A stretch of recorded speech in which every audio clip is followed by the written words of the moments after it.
My father loves the movie Groundhog Day. Groundhog Day is a movie from 1993 that stars Bill Murray.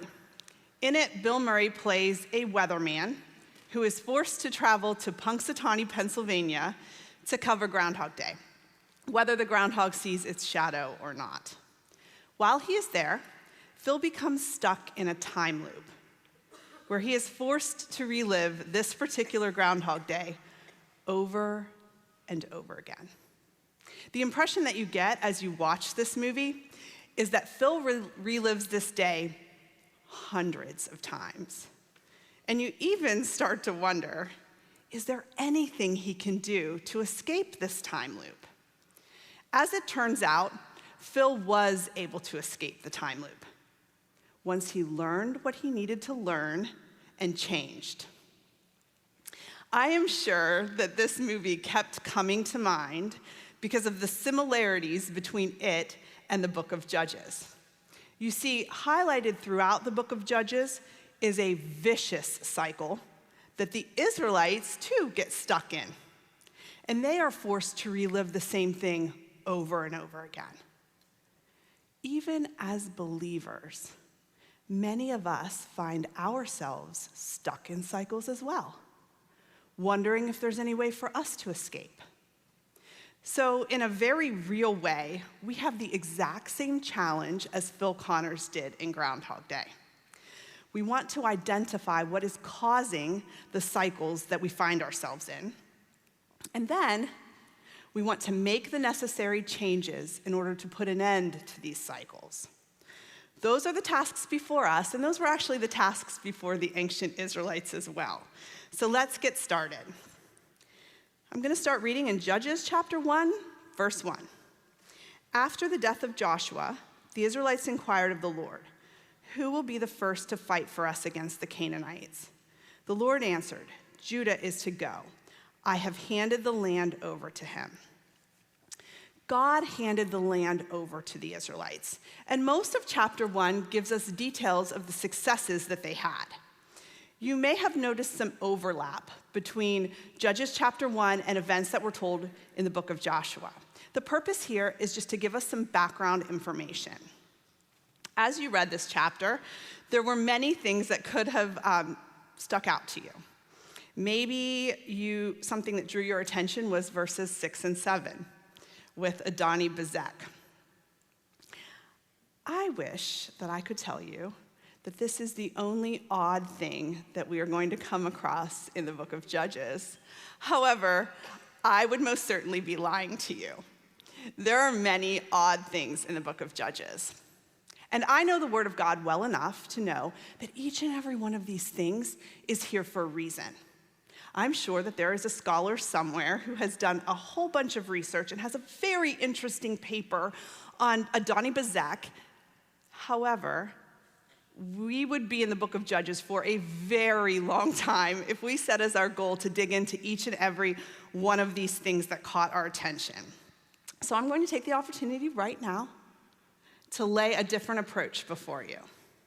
Instead of allowing ourselves to get distracted by things like Adoni-Bezek and his thumbs and big toes, or lack thereof, I'm going to suggest that we keep ourselves focused on the major points and learning opportunities in the book of Judges. We are going to have to be very diligent in order to do this. So now that we have agreed, right, to set aside some of these odd things that we see, there are actually some things we should notice from chapter 1. One thing we should notice is that the Israelites worked in tandem with God. They inquired of the Lord answered. They fought, the Lord gave victory. We should also notice that their progress involved a fight, and they had to keep fighting. If they got distracted, if their resolve waned in some way, progress simply stalled. We should also, as we go through chapter 1, we see victory followed by partial victory. And then once we get to verse 27, we are told of several failures. Over and over again, we were told that they failed to drive out the Canaanites. They failed to take possession of this city or that city. This is the background information that the author of Judges felt was necessary in order to set up for us what we are told in chapter 2. Chapter 2 introduces us to the cycle that we're going to see throughout the book of Judges. So let's start by answering the question, what is the cycle? We will get all kinds of nuance as we see each of these cycles. However, at its most basic level, the cycle looks like this. The Israelites did something that God considered evil. The Lord responded by handing them over to their enemies, and they were oppressed. But when they cried out to God, God raised up a judge who would save them from the power of their enemies. That judge would lead the Israelites to victory, secure peace, and that peace would continue throughout the lifetime of the judge. But after the judge died, the Israelites would again do evil in the sight of the Lord, and the cycle would start again. As we progress through the book of Judges, we are going to see a total of 6 iterations of this cycle. It is going to feel like Groundhog Day. So now that we know what caused the cycle, let's turn our attention, now that we know what the cycle is, let's turn our attention to what caused the cycle. What was the evil that the Israelites did? If our goal is to avoid entering into sin and oppression cycles, we need to know what it was that drew such a strong and devastating response from the Lord so that we can avoid doing this. In both sections of chapter 2, where the Lord addressed the Israelites, he made reference to their covenant with him. In fact, in verse 20, he said that they violated his covenant. The Israelites violating their covenant with God is what caused these cycles. We are going to spend a few minutes on covenant because it is very important, and I also think that it is very easy to misunderstand. The Israelites in Judges had a covenant with God. It was called the Mosaic covenant. It's what we refer to now as the Old Covenant. Although believers today are not under the same covenant with God, the Israelites' covenant with God teaches us a whole lot about our covenant with God. So when the Israelites were in Egypt, enslaved and oppressed, they cried out to God, and God moved on their behalf to save them. Their salvation actually had a couple of components to it. First and foremost, God made them right with himself. When they applied the blood of the Passover lamb to the doorposts of their houses, God accepted the blood of the lamb on their behalf. The lamb died so that they didn't have to. Once they were made right with God, God then saved them from the power of their enemy, in their case, Egypt. And he led them away from the place of their enslavement to the base of Mount Sinai. And it was at the base of Mount Sinai that God proposed a covenant to the Israelites. The offer was this: he would be their God, and they would be his people. And the Israelites readily accepted this offer. In fact, they agreed to be God's people by doing whatever God told them to do before God even said it. Do we have any lawyers in the house? I mean, some of us might think this is a little bit foolish. Like, you guys should have read the fine print before you accepted. However, I do not think that the ancient Israelites were foolish. In fact, I think they were much more wise than most of humanity today. Corrie ten Boom once said, "Never be afraid to trust an unknown future to a known God." The Israelites that left Egypt knew God. They had experienced something so powerful that they didn't even need to know what God was going to say to them before they agreed to do it. They had no doubt that God existed and that he was greater than all other gods. And they were also fully aware of their own inability to save or lead or guide themselves. So it was actually quite logical for them to say to God, I will do whatever you tell me to do. I will live however you tell me to live. It was logical for the ancient Israelites, And it remains logical for humanity today to have this approach to God. If we do not have this posture to the Lord, it is likely because we simply do not yet know him well enough. So the Israelites readily entered into covenant. Let's look at some of the major components of the Israelites' covenant. In their covenant, the Israelites agreed that God would be their God. They would depend on him to take care of them, to lead them, and to guide them. And they also agreed that they would be his people. They would follow him and serve him and worship him. They entered into covenant with a covenant ceremony. It was formal. It was inaugurated in blood. As part of their covenant, the Israelites agreed to adopt God's laws as the legal code that would govern their nation. So through this legal code, God told the Israelites how to live, and they agreed to live that way. God also provided in this legal code the punishments for when they broke the law, so that they would know what fair consequences were. Many of the laws that God gave the Israelites had to do with the sacrificial system. At its most basic level, the sacrificial system was how God's people maintained a relationship with the Lord. So when an individual or leaders or the nation as a whole sinned, all was not lost. They simply acknowledged their sin, brought the required offering, and they were forgiven. When God's people lived in accordance with God's laws, they would reflect him and his values to the world around them. When they did not, God would discipline them in order to bring them back into right relationship with him. That is the Israelites' covenant with God in a nutshell. So hopefully you see that the Israelites' covenant with God was very comprehensive. It involved a lot of things. Throughout the Old Testament, God foretold that he would replace the old covenant with the new covenant. And he was specific about why. We saw in our homework that it was because the people kept violating the covenant.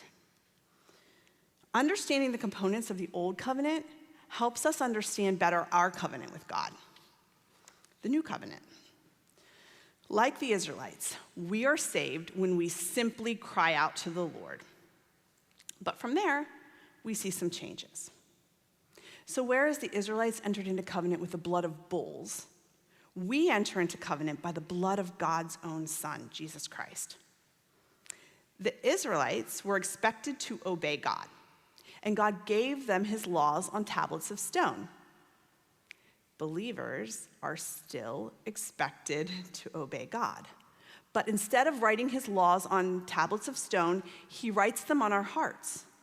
And he gives us his very spirit so that we can walk in obedience to him. Like with the Israelites, God uses our obedience to reflect him and his values to the world around us. And he will discipline us in order to bring us back into right relationship with him. Both covenants provide a way for forgiveness to be obtained. For believers today, we confess our sins, and Jesus is faithful and just to forgive us and to cleanse us from all unrighteousness. Our covenant with God is comprehensive too.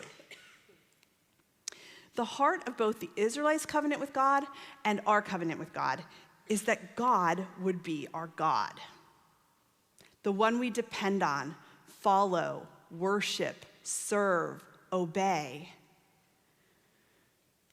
Understanding our covenant with God can relieve some of the fears we might have about what causes sin and oppression cycles.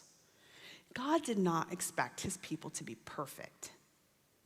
The very severe reaction we see from the Lord was not for every sin. Poor Phil Connors really didn't know what was causing him to have to repeat Groundhog Day. But when we look closely, we can see what causes the cycle, the sin and oppression cycle, that we are going to see throughout the book of Judges and perhaps even in our own lives. And it's this: idolatry. God's covenant people abandoning God by following, worshiping, and serving other gods.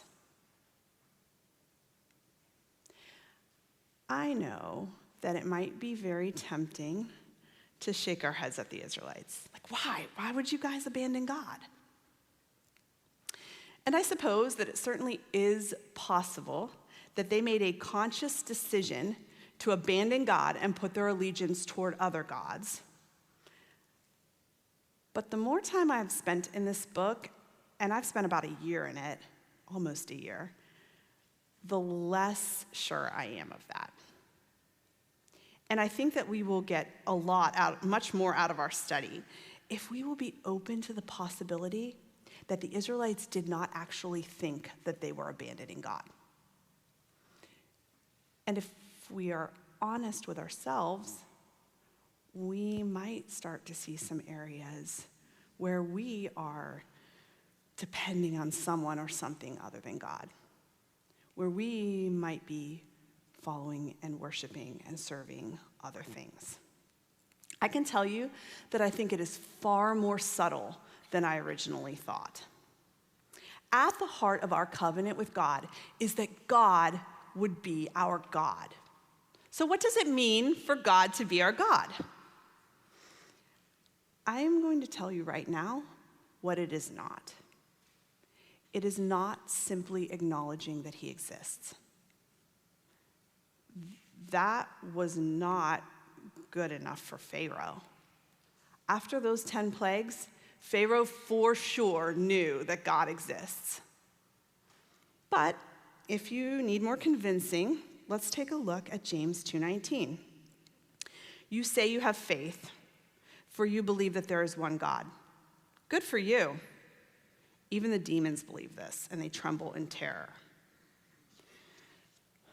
Believing that God exists is a step in the right direction, but it does not make God our God. In order for God to be our God, we must have cried out to him, and we must have been saved by him. We must have placed our faith in the finished work of his Son, Jesus Christ.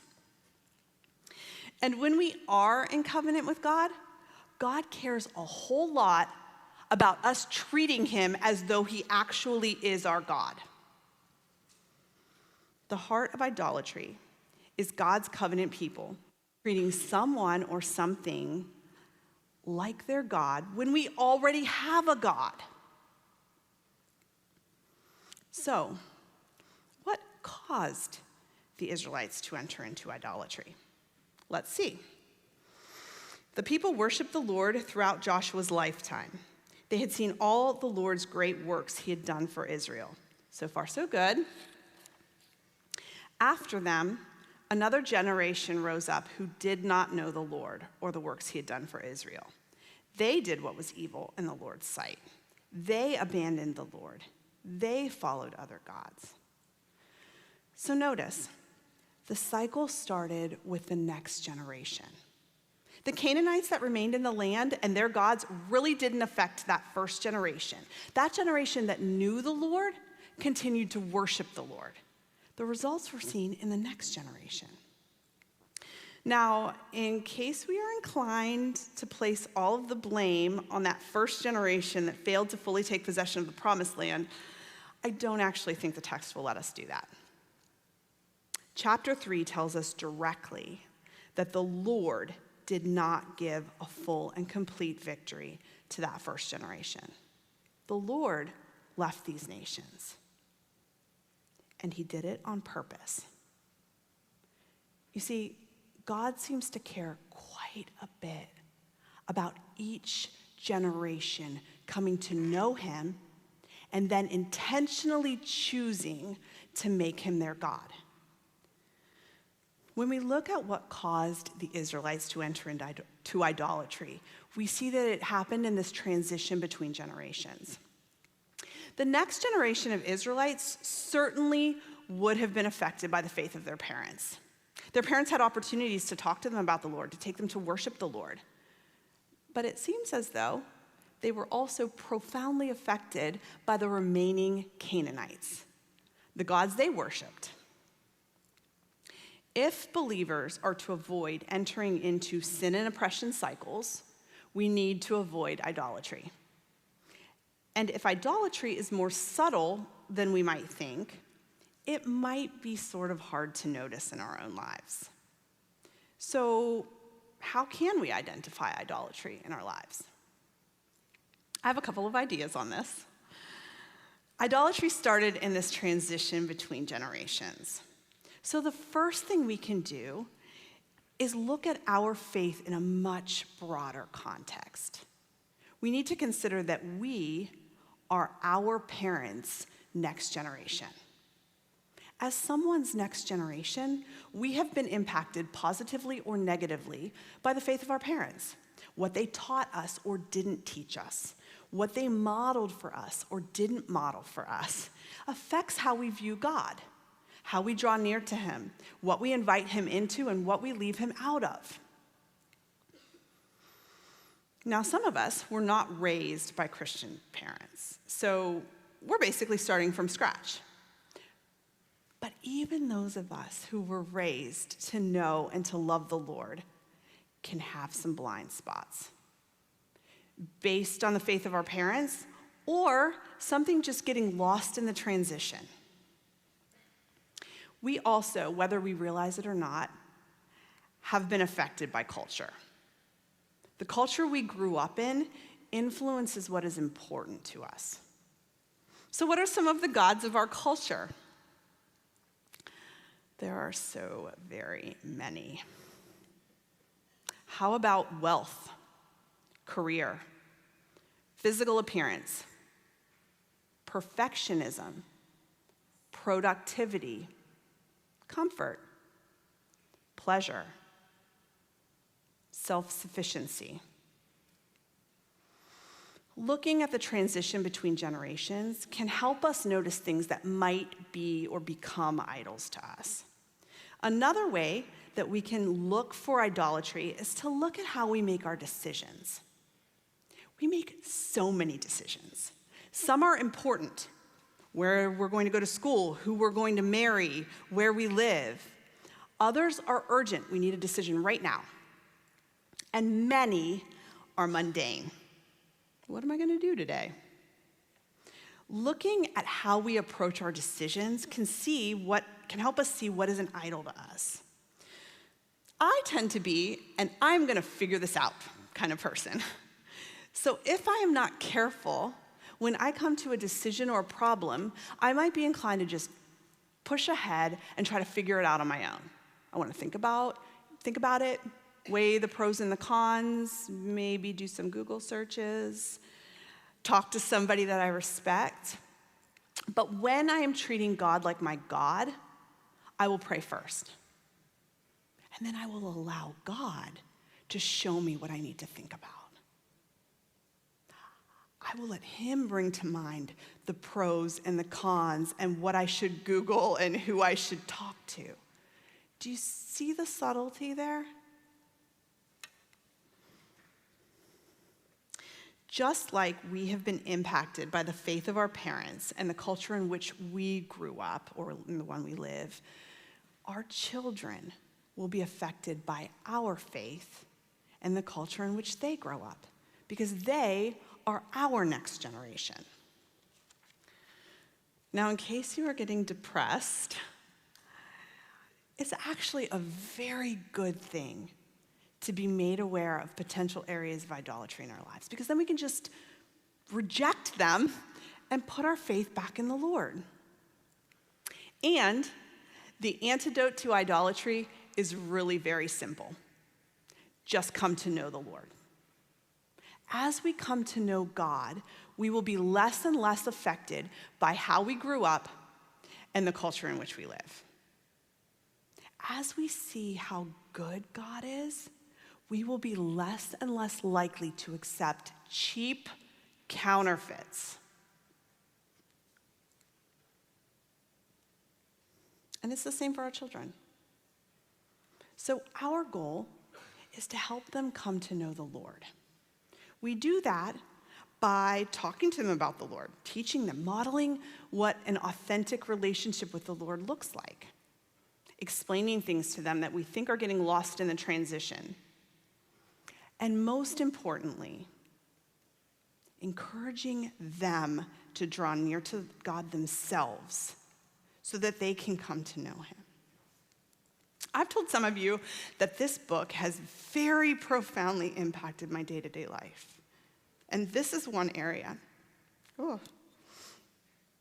You see, up until recently, I pray every day over my kids.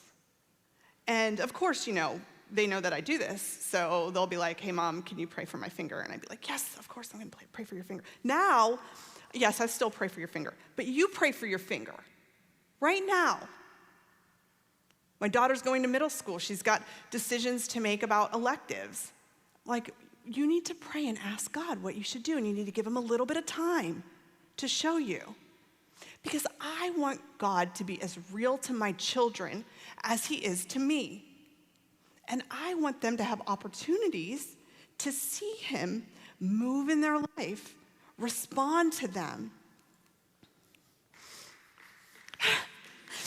Wow, I'm a lot more emotional about this than I thought I was going to be. So back to the cycle. What should we do about these cycles? Our first step in avoiding sin and oppression cycles is going to be to not enter into them in the first place. And we do that by avoiding idolatry, which we just talked a whole bunch about. But if we are in a cycle, the thing we need to do is cry out to God. I have to tell you, it took the Israelites a ridiculously long amount of time to cry out to God. And I have to wonder, did they not know that they were in a sin and oppression cycle? Is it possible that we are in or have been in for a very long time due to some form of idolatry, a sin and oppression cycle, and we don't even realize it? When the Israelites finally cried out to God, God had mercy on them. When we realize or even think that we might be in a sin and oppression cycle, even the ones we brought on by ourselves, even the ones that we've been in for most of our lives, for the love of God, let's cry out to God. When they cried out to him, God responded by raising up a judge to deliver them. Please notice something. Up until the people abandoned God, their enemies were basically kept at bay. Once they abandoned God, God removed his protection, and their enemies gained power against them.